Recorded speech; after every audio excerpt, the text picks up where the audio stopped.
Hello my dear students. Today in this video we are going to learn about your chapter number 4, that is metals and non-metals.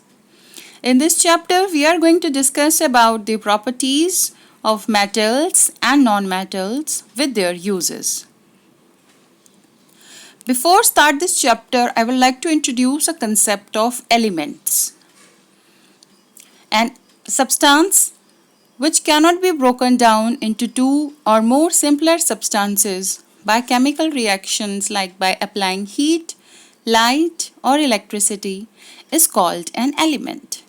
For example, iron, oxygen, gold, etc.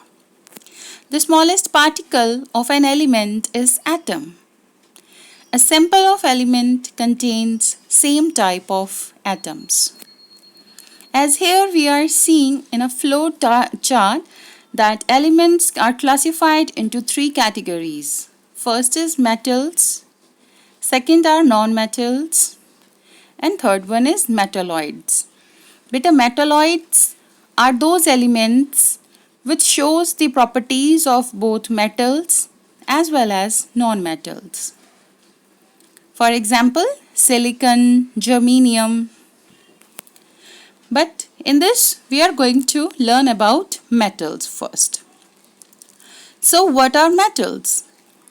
The substances which possess the characteristics of being hard, shiny, malleable, fusible, ductile, etc.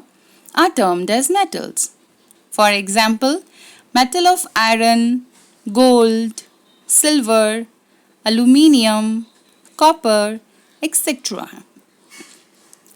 So first we will discuss about the physical properties of metals. Just by touching, just seeing the color or just by looking at them, we can tell about the physical properties of matter. First property which we are going to discuss is malleable. It is the property of metals which allow them to beat into thin sheets. For example, the silver foils which are used for decorating sweets or the aluminium foil which is used for wrapping the food. As malleable metals are here aluminium and copper. And we have many more other metals which are malleable. They are gold and silver. Next property is conductivity. It is the property of metals which allow the current and heat to pass through them easily. For example, iron rod, nail, copper wire, etc. are good conductors of electricity. Iron is also a good conductor of heat also. Next is property is ductility. Ductility is the property of metals which allow them to draw into thin wires. For example, metals like aluminium and copper are used to make wires which are used in electrical connections as they are ductile metals. But many more metals like zinc, arsenic and antimony are non-ductile. We have some exceptions also. Next property of metals are sonorous. It is that property of metals which produces ringing sound on hitting. For examples, the bells are made up of metals. So when we strike a bell, it produces sound. It means that metals are sonorous. Next property is lustrous. Metals have shine and their structure are capable of reflecting the light. For example, gold, silver, copper and platinum. Next property which we are going to discuss is hardness. Due to the ductility and malleability properties, metals are very hard, and some of them which have the properties of non-ductility and non-malleability are not all strong. Metals like sodium and potassium are soft, and you can cut it with a knife also. So as I told you that exceptions are always there. So here sodium and potassium are the exceptions. Next property is solid at room temperature. Most of the metals are solid at room temperature. Means the particles are very tightly packed at room temperature. But exceptions are always there. Mercury and gallium are the metals which are liquid at room temperature. Last property is high melting and boiling points.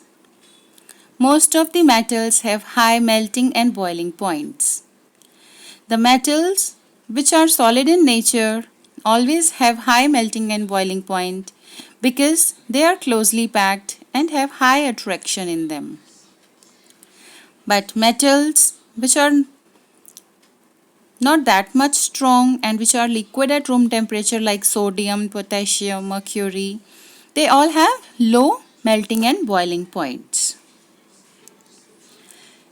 Now we will going to discuss about what are non-metals and their physical properties.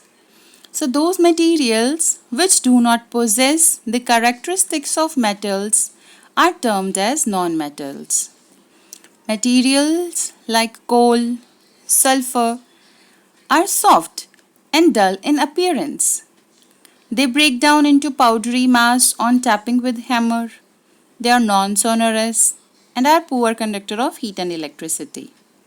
Few more examples of non-metals are carbon, oxygen, etc. So let's discuss about the physical properties of non-metals. First is non-malleable and non-ductile.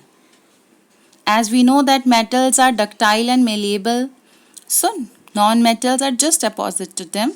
They are non-malleable and non-ductile.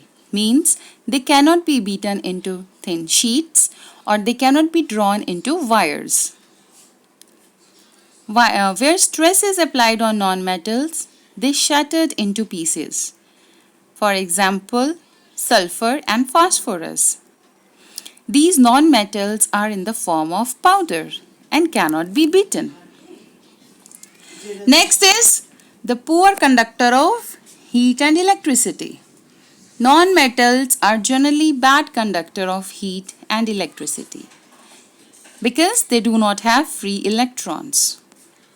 But as I have told you, exceptions are always there. So here graphite, which is the allotrope of carbon, is an exception.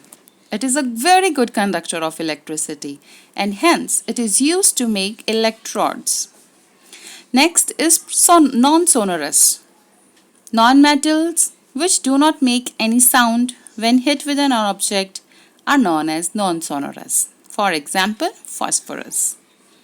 Next is non-lustrous. Metals have shine in them, but non-metals, as they are in powdered form, they do not have shine. But exceptions are always there. Graphite and iodine are the non-metals which have a very shiny appearance. Next is softness. As metals are hard, so non-metals are very soft. Due to non-ductile and non-malleable properties, non-metals are not soft at all. But exception, that is diamond. Carbon's allotrope diamond is the hardest substance known on the earth. Next, non-metals may be solid, liquid and gases at room temperature. Like carbon, sulfur, phosphorus are solid. Nitrogen and oxygen are gaseous. But bromine is the only non-metal which is liquid at room temperature.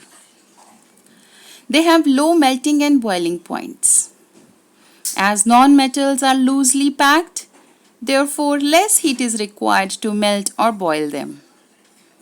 So they have low melting and boiling point. But graphite is the only non-metal which possesses high melting point. They have low tensile strength, means that they can be broken easily. They do not bear the strain. So this is all about the physical properties of metals and non-metals. I hope you like the video. Thank you so much.